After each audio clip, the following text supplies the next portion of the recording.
At first, Aone wasn't entirely sure why he agreed to the challenge. It was an unneeded bomb thrown at one's partner that could cause more stress than happiness. However, he would be lying if he said he didn't want to be a parent for real, challenge or not.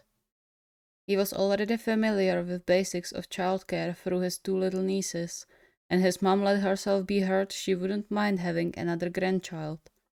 Of course, since having a child in a natural way was impossible for the two of them, they would have to find another alternative, which was the only source of Aona's worries. Knowing how others often reacted to his physique, he was worried the child could be scared of him. He would hate that to happen, and it was also the reason why he didn't mention anything to Kenji yet. But now, maybe it was the right time to talk. Fingers crossed, I guess. He carefully finished plating their dinner on plates and called Kenji to eat, while he inwardly worked out the best possible way he could go on with the challenge. His heart fluttered when Kenji appeared in the living room, his eyes almost shining when he spotted the food. After the whole week of worrying about the dark circles under his beloved's eyes, seeing him so clearly excited felt like a sip of fresh water. You are spoiling me too much, Nobu. What did I do to deserve a feast? That must have taken so long to prepare. A small smile curled Aona's lips. He pulled Kenji to himself before he managed to sit down, leaving a soft kiss on his forehead. You don't need to deserve a nice dinner. And it didn't take that long. Kenji blushed faintly, his eyes darting away for a split second. Still, you should have told me. I would help you out. It was supposed to be a treat. Well, yeah, but... Rolling his eyes, Aona silenced him with a kiss. But while it had the desired effect, he couldn't miss the little flinch in Kenji's face when he got closer. It was a thing happening a lot lately, and Aona struggled in vain to figure out what was going on. Kenji wasn't helping him either, always waving off his concerns with a weak smile that was nowhere near his genuine smiles he was used to seeing. Which was why he came up with the dinner. No buts, let's eat. Kenji obediently sat down, some of the happiness returning to his face when he took in the first bite. Looks yummy and tastes even better. I'm really glad you are the one cooking for us. Your cooking is good too, but nowhere near yours. He fell silent after that, fully indulging in the food on his plate. Aona watched him for a while, contemplating when would be the best time to ask. The more I wait, the worse it's going to get. Kenji, would you be up for having a child? He was glad he chose a moment when Kenji's mouth was empty. Given the way he froze and the shock on his face, he would probably choke on something. A child? Like the two of us? Yes. Biting his lip, Kenji lowered his eyes to his plate, a smile Aone could only describe as pain settling on his lips. Right. You said you want a family before. Once again, silence settled in the room, but this time, the tension was almost seeping from it. A bad feeling churned in Aona's guts, sinking his stomach. He knew the expression on Kenji's face, the badly hidden panic and dismay letting him know something bad was going on in Kenji's head. He reached over the table to cover Kenji's hand, taking note of the faint tremble of his fingers. You don't have to answer now. It's for the future, so... Oh, no, it's fine. It surprised me, that's all. A smile so fake it staggered Aona appeared on his face. I think you should go for it. I mean, you would be an amazing father. I know it. Something's wrong. It's not just about me, Kenji. It's two of us. But if you don't... I will do my best. I promise. You don't have to worry about that. Something's horribly wrong. Kenji, maybe we could try the trial foster care thing. That could work, right? Try everything out, get to know the kid, figure out... Kenji, Flinching, Kenji fell silent, the rest of the sentence disappearing as he abruptly clapped his mouth shut and looked away, worrying Aone even more than so far. What's going on? He reached for Kenji's hand again, his heart breaking when he realized Kenji's first response was to pull away. I'm sorry, I didn't mean to shout. But you aren't yourself. Now and the last few weeks. Is something going on? You can tell me if something is wrong. I'll help you, I promise. Kenji stayed staring at him wordlessly for a long while, his eyes telling him that whatever was happening, it was eating Kenji from the inside. He then looked away, whispering so quietly Aone had trouble catching it. It's fine. I'm fine. He was as far from fine as one could get. They both knew it. Alas, Aone had no idea what to say to soothe the pain and fear obviously tearing his beloved apart. It made him mad at himself, but for now, he couldn't find any solution except for holding Kenji's hand and hoping he would open to him at some point.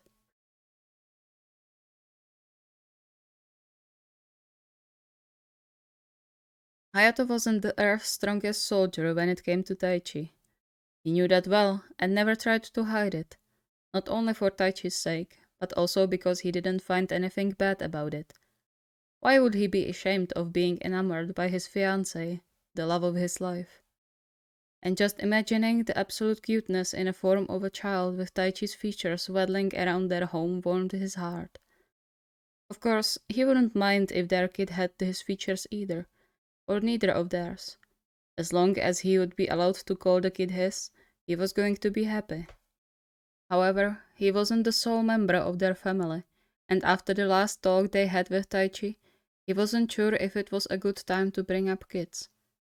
He wanted to have a family. He wanted to be a father. But Taichi and his well-being had always been a top priority for him. Well, it's not the end of the world. We will see.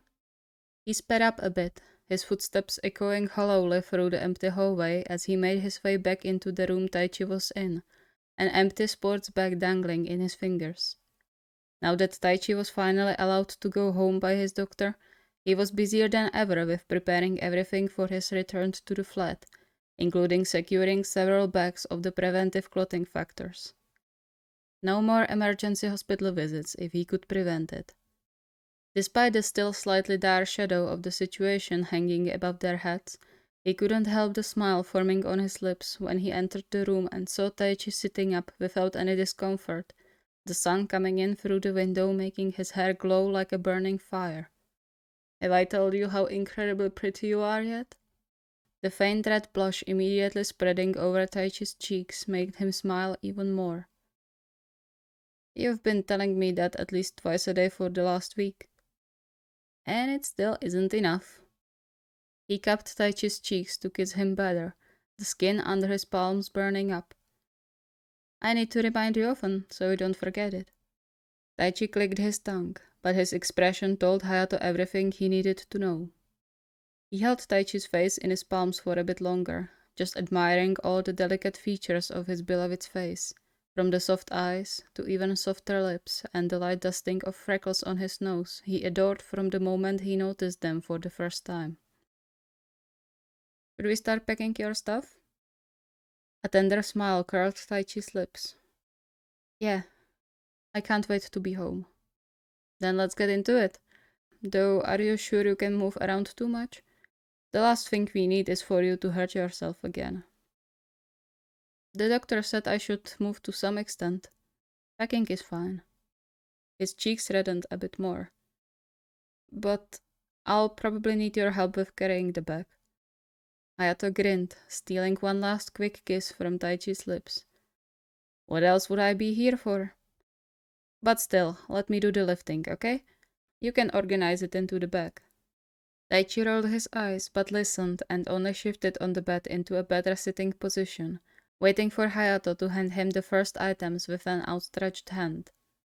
They quickly fell into a comfortable pace, and Hayato could about cry with happiness when he realized how much he missed the feeling of doing something together with no worries present whatsoever. The comfortable silence that settled between them as if nudged him to lay out the fated question. And so he did. Tai, what would you say if I told you I would want to have a child? Taichi paused mid-movement, blinking a few times as if thinking if he heard right. Why are you asking now? Hayato shrugged. It just occurred to me. Sorry, I kinda just threw it at you, huh?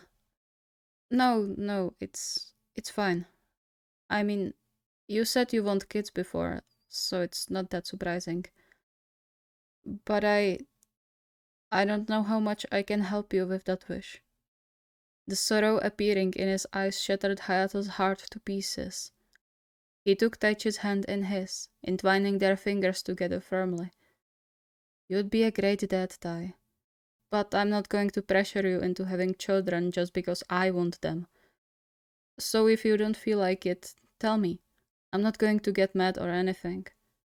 A deep sigh escaped Taichi's mouth as he clung to Hayato's hand almost desperately. I don't know if I want kids or not. And with the hemophilia and all, I might need a bit to think about it. I just don't want you to be disappointed. I could never. It's not just my life, it's ours. He kissed Taichi's forehead, caressing his cheek in the process. You are the most important person in my life. As long as I'm with you, I'm happy. So take as much time as you need and don't push yourself. When you are ready, tell me. I'll accept your answer, no matter what it is. Taichi bit his lip, his eyes glossing over. Thank you.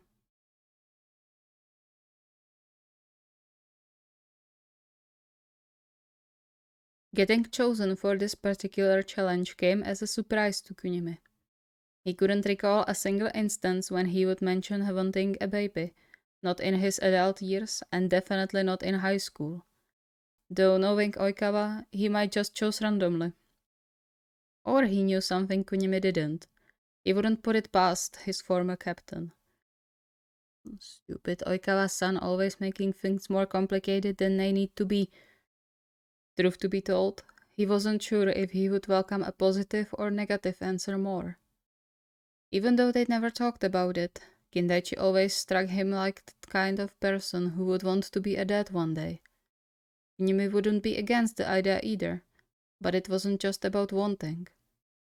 Taking care of another human being was difficult enough even when the other was an adult, as he discovered very soon into Kindaichi's rehabilitation, let alone a child or baby. And Kunimi wasn't sure if he had it in him to be a good parent.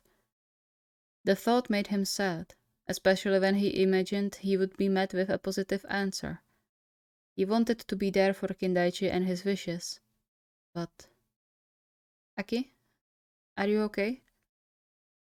Kunimi blinked a few times, snapping himself back into reality.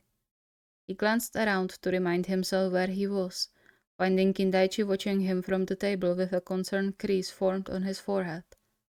Huh? You've been washing that plate for the last 5 minutes. Is everything okay? Sighing, Kunimi rinsed the plate one more time before putting it on the rack and turning around to dry his hands. Yeah, all's good. I was just thinking. Kindaichi looked possibly even more worried after his words. He reached his arm towards Kunimi, making the grabby hand gesture. Unable to resist, and also craving some snuggles, but he would never say that out loud, Kunimi entwined their fingers together and let himself be led to sit on Kindaichi's healthy leg. It was something he became quite used to and surprisingly fond of since their argument.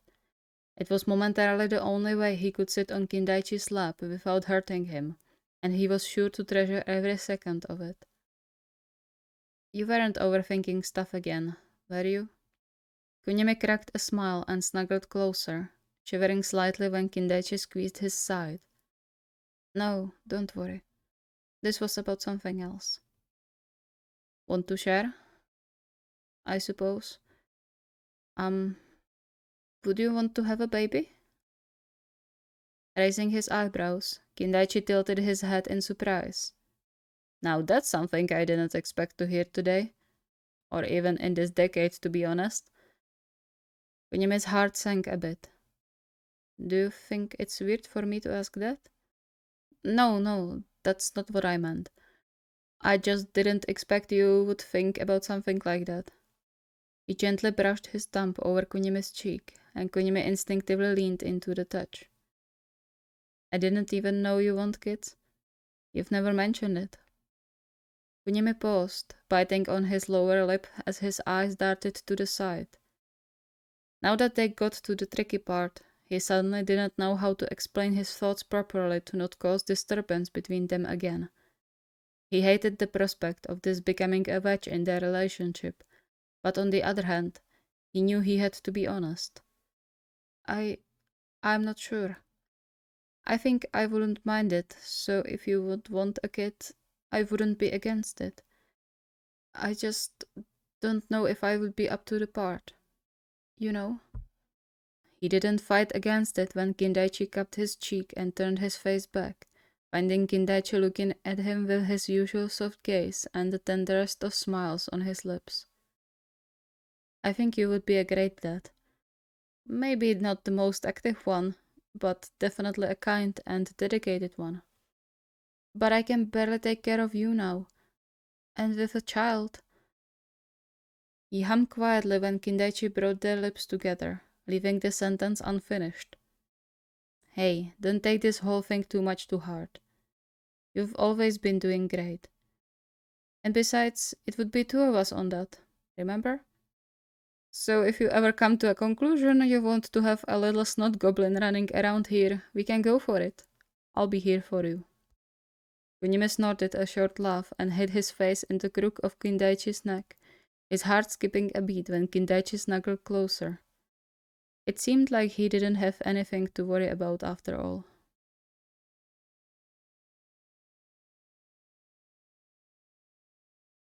Being added to a challenge after so long made Atsumu even more pumped to dive right into it. Even though this one was really innocent, it was still worth a try, and he was absolutely certain Sakusa was going to have a great reaction. Now maybe I should make sure he's not eating or drinking anything. He would probably never forgive me if he ruined the carpet or furniture because of me. He shrugged and continued to browse through the programs on the TV in search for something interesting. It had been a long day for them, and now that they finally got to lay down, Atsumu just couldn't settle properly. He was aware of Sakusa's raised eyebrow from under which the dark eyes were watching him fidgeting, but there wasn't really anything he could do about it. Besides, it could serve as a great mood setter for the challenge. Can you sit still for 5 seconds? Atsumu gave him his most innocent smile. Nope, I'm still full of energy from the practice. And besides, how does it bother you? I'm sitting far enough away from you and your very important reading session to not disturb you. Sakusa narrowed his eyes at him as a silent warning, but Atsumu knew better than to take it seriously. I can see you moving in my peripheral vision, and you changing the channels constantly is annoying as heck. Can you settle for one and watch that instead of making white noise? I'm trying to focus here. Atsumu huffed, putting on his best offended face he could muster before pointing an accusatory finger at his boyfriend. Excuse me, you should be paying attention to me, your beloved boyfriend, instead of some book. Why would I do that? Because I need attention. The last hug I got was over 10 minutes ago. That's almost criminal. Sakusa didn't seem moved, calmly turning to another page without raising his eyes from the text. How tragic. Just how in the world are you going to cope with that? How rude. I thought better of you, Ome. I was helping you the whole day today with your spikes, and this is how you repay me? Unbelievable. Sakusa just hummed, if in agreement or as a sign he wasn't listening anymore. Atsumu wasn't sure. But what he was sure about was that this was the best time to bring up the challenge. Omi, I want a baby. The face Sakusa made after his words could not be described with any words known to humankind. He coughed a few times, his eyes widened like plates and slightly glossed over, and cheeks red from the lack of air. You what? I want a baby. Sakusa did a visible double take on Atsumu's words, a strange, strained sound escaping his throat, and Atsumu had to hold back with every pinch of his willpower to not start laughing. How? When did you? Huh? When did you even come to that conclusion? Atsumu shrugged and crossed his arms over his chest. Now? Why would I need to think too much about it? Sakusa looked completely lost, opening and closing his mouth like a fish. In the end, Atsumu took pity on him and grinned, nudging his side to get to lay on Sakusa's stomach. What? Are you so scared by the idea of having children? No, that's not it. I don't know, it just never occurred to me we could have a conversation like this since we can't really have kids the usual way.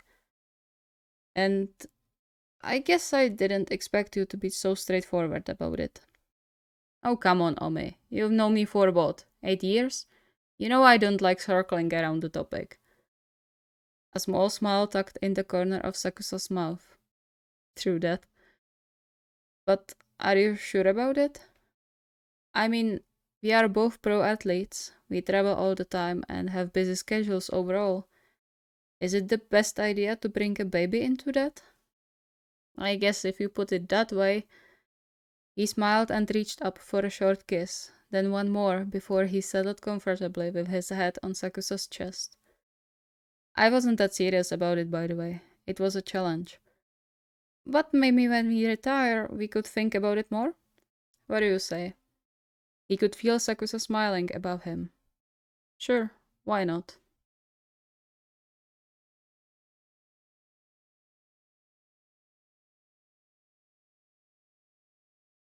Konoha wasn't even sure how exactly he got roped into this. He never thought about having children, and now he was suddenly supposed to pretend he wanted a family. Though the longer he thought about it, the less he minded the prospect. Despite being happier than ever that he could share living space with Washio, he kinda missed the feeling of lively home full of people. Not that he would ever admit it out loud, especially in front of Washio. He already let his mouth run once before, and he didn't intend to repeat it. Well, hopefully this one won't do any harm. It's pretty innocent, right? It should be fine. He desperately hoped so. Shaking his head to chase the dark scenarios away, he returned to mixing the contents of the pot in front of him. He had more pressing matters to focus on than some challenge. He hated the fact he was absolutely useless in the kitchen, leaving all cooking to Washio even when his boyfriend was exhausted from practice. And so he secretly picked up a few cooking classes to learn the basics and also some new recipes, hoping to surprise Washio with his new skills. Unfortunately, the soup looked like something a 5-year-old would make in a sandpit, and Konoha was starting to have serious concerns about their dinner when he took a look at the similarly looking contents of the pan next to it. Come on, damn it, you can do better than this. He startled when the sound of the doorbell echoed through the house, the spatula falling from his hand and leaving a trail of questionable soup all over the ground. Fuck! He didn't have time to clean anything as the bell rang again, urging him to move. Coming! Cursing his clumsiness when he almost tripped over his own feet, he rushed to the door, wondering who could be coming to them at this hour.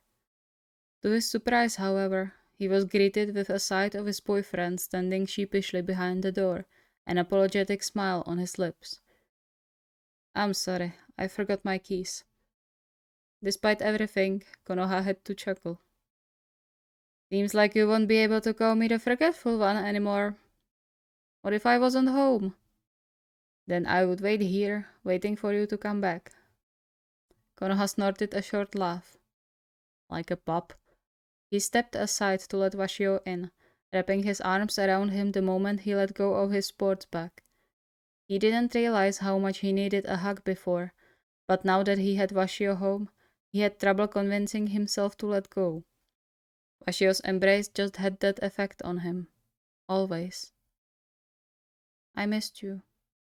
You didn't even give me my morning kiss today. At least Washio had the mind to look guilty. I'm sorry. I had to go early today, and I didn't want to wake you up. I was awake. I didn't know. But I'll be sure to give you your kisses every morning from now on. Smiling, Konoha snuggled deeper into Washio's arms. Good. Is this a good time?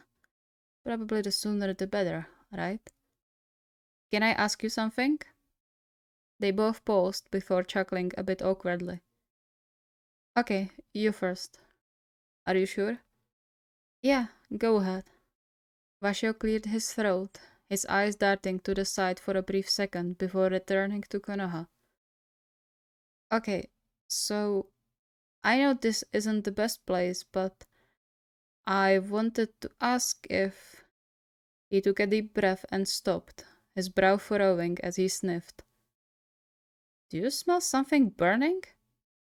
Oh shit! Cursing under his breath, he bolted back to the kitchen, but even though he was sure he never moved as fast, it was too late to save the pan, now engulfed in grey smoke. He instinctively pushed the pan away from the heat and yelped, the heated handle burning his skin. Tears of both pain and frustration entered his eyes, hazing his vision. Why? Are you okay? Yeah, I'm fine, just... Fuck! Washio's hands closed around his biceps, preventing him from bashing his head on the counter, and carefully led him to the sink. He let Washio run lukewarm water on his burned hand, desperately trying to stop the tears before they could start running down his face. But even biting his lip to the point of pain didn't help, as the gentle fingers brushing along his cheeks told him. Shh. It's alright.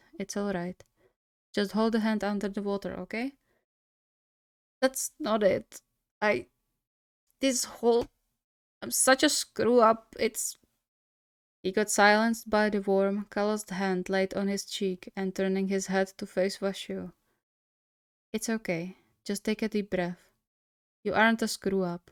It's just a bad day. That happens. Don't be so harsh on yourself. But... Shh. It's fine. Don't worry about it for now. Does it still hurt? Sniffing, Konoha shook his head, subconsciously clutching to Washio's sweatshirt. That seemed to calm Washio down enough to let go of him for a moment to fetch a clean towel. He carefully wrapped Konoha's hand before cupping his face. See? All is good. Konoha didn't share the sentiment, but he was too exhausted to argue, and so he slumped against Washio's chest instead, shivering slightly when Washio wrapped him in the warmest embrace he knew, his fingers running through his hair. Sorry. Don't be. There's no reason. But you'll have to cook now. Again. I wanted to help but it...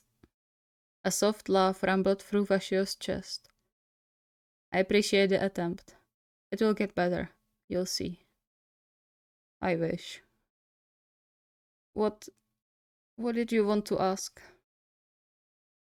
Washio shook his head and continued to stroke Konoha's hair.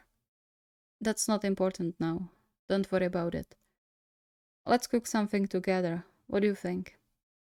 Konoha nodded, reluctantly pulling away a bit to wipe his eyes. At least he was going to have an experienced eyes watching over him this time.